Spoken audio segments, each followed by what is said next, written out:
Привет, друзья! Сегодня поговорим на интересную тему, а именно о том, слизан ли мотор Москвич с мотора BMW или нет. Я не буду сегодня сыпать цифрами и не буду рассказывать об истории их возникновения. Я просто расскажу кратко об их отличиях и сходствах. Ведь согласитесь, внешне они очень похожи. Та же форма крышки клапанов, наклон блока в ту же сторону. Даже впуск и выпуск у них выведен одинаково. Мало того, еще объем базовых моторов и мощность у них совпадает. Да, оба мотора имеют общую концепцию с полусферической камерой сгорания и V-образно расположенными клапанами. И понятно, на этом сходстве стали появляться слухи, что мотор Москвича был слизан с мотора BMW. Мало того, есть слухи, что на мотор BMW можно поставить ГБЦ от Москвича.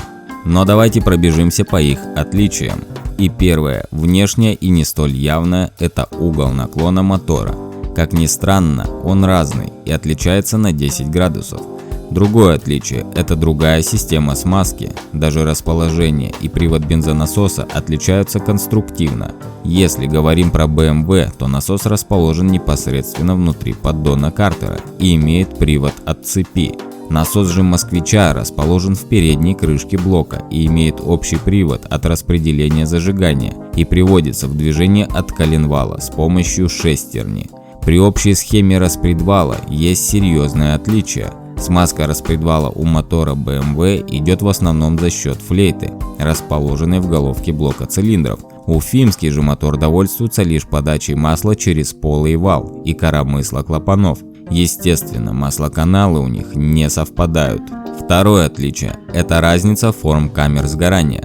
На BMW камера сгорания более классическая, чем у уфимского мотора. Это позволяло отодвинуть момент детонации. Мотор от МЗМА имел более радикальную форму, что позволяло при более худшем качестве навесного иметь схожие показатели, как у BMW, но при этом мотор был более склонен к детонации. Третье же отличие более радикальное – это разница в габаритах коленвала. И разница у них вызвана из-за разного межцилиндрового расстояния. И поставить колено от BMW на Москвич и обратно у вас не выйдет. Хотя для сравнения скажу, другой отечественный мотор может поделиться коленвалом для Москвича, но об этом как-нибудь в другой раз. Четвертое отличие – это из-за чего получилось третье и другие более мелкие отличия. Это разные конструкции блоков цилиндров. BMW M10 имеет классический чугунный с закрытой рубашкой охлаждения. Такая конструкция более жесткая и менее страдает при дальнейшем увеличении степени форсировки мотора, что в будущем позволит снять с этого мотора 1000 сил с литра объема. Москвичевский мотор обладает алюминиевым блоком цилиндров, открытой рубашкой охлаждения и чугунными гильзами. Такая конструкция менее жесткая, но по сути является вечной. При выходе мотора из строя просто меняются гильзы и все остальное, и мы сразу получаем новый мотор на старом блоке. Правда, по габаритам москвичевский мотор из-за данной конструкции оказался больше. Пятое и не столь интересное отличие – это материалы всякой мелочевки, такие как впускной коллектор или крышка клапанов, а также отличия по расположениям каналов и шпилек. При этом в итоге получаем лишь одну взаимозаменяемую деталь между двумя этими моторами, а именно успокоитель цепи, и то конструкция у них несколько разная. Итак, между делом я бы хотел рассказать про другой миф, а именно, что мотор Москвича был слизан с авиамотора времен Второй мировой, причем для истребителя. Но, друзья, это полный бред. Назовите хотя бы один авиационный мотор того периода, рабочим объемом меньше 8-10 литров, а сфера применения? В итоге здесь тоже облом, не выйдет даже если мы отпилим половинку от какого-нибудь Мессершмитта. А что в итоге получается? А то, что даже несмотря на мои вполне прагматичные заявления по поводу мотора АЗЛК, мне часто говорят, что я вру, что советские инженеры не могли создать абсолютно самостоятельный мотор, опираясь на модные веяния в мире. Но на что я отвечу?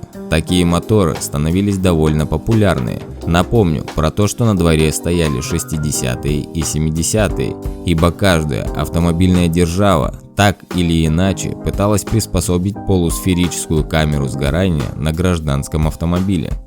Знаменитые моторы Hemi в США, моторы BMW в Германии и чуть позже подключились даже японцы. И было это не просто так. Данная архитектура для того времени позволяла снять немного больше мощности, чем более классическая камера сгорания. Ведь напомню, на гражданских автомобилях увидеть мотор с более чем 2 клапанами на цилиндр было невозможно ввиду их сложности и дороговизны, и считалось неоправданно дорогим и нетехнологичным. Поэтому инженеры работали с тем, что есть. Естественно, этот мотор достаточно модным. Единственное, что отдав мотор на конвейер к военным, на ЗЛК не смогли дать ему хорошего наследника, ибо в итоге были связаны по рукам и ногам. Но это все совсем другая история. И если вам понравился выпуск, не забываем подписываться на канал, ставить лайк и до встречи на свалке автоистории.